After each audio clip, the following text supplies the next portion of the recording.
Gwiazda, rozumiesz? Gwiazda. Zapomniałem.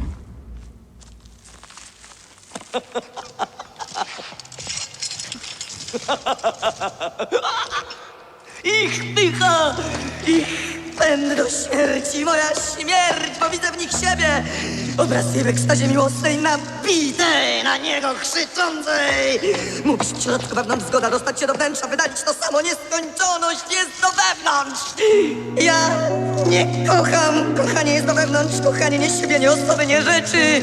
Kochając wszystko, jesteś wszystkim, a wszystko jest ci obojętne. Stykasz się z imieniem prawdy, z imieniem zwierzęcości, bez której nie byłoby ciebie.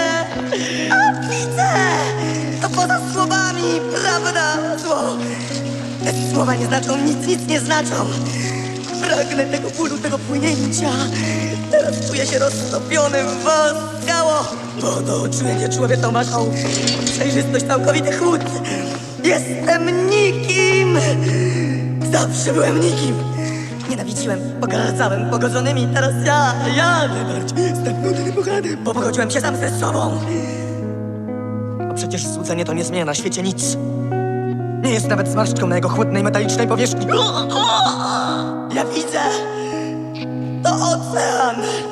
Ty pokazujesz mi jego krasę! A!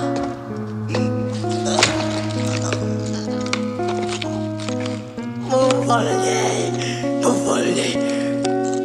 Otwierasz się. Wolniej! Jestem u progu!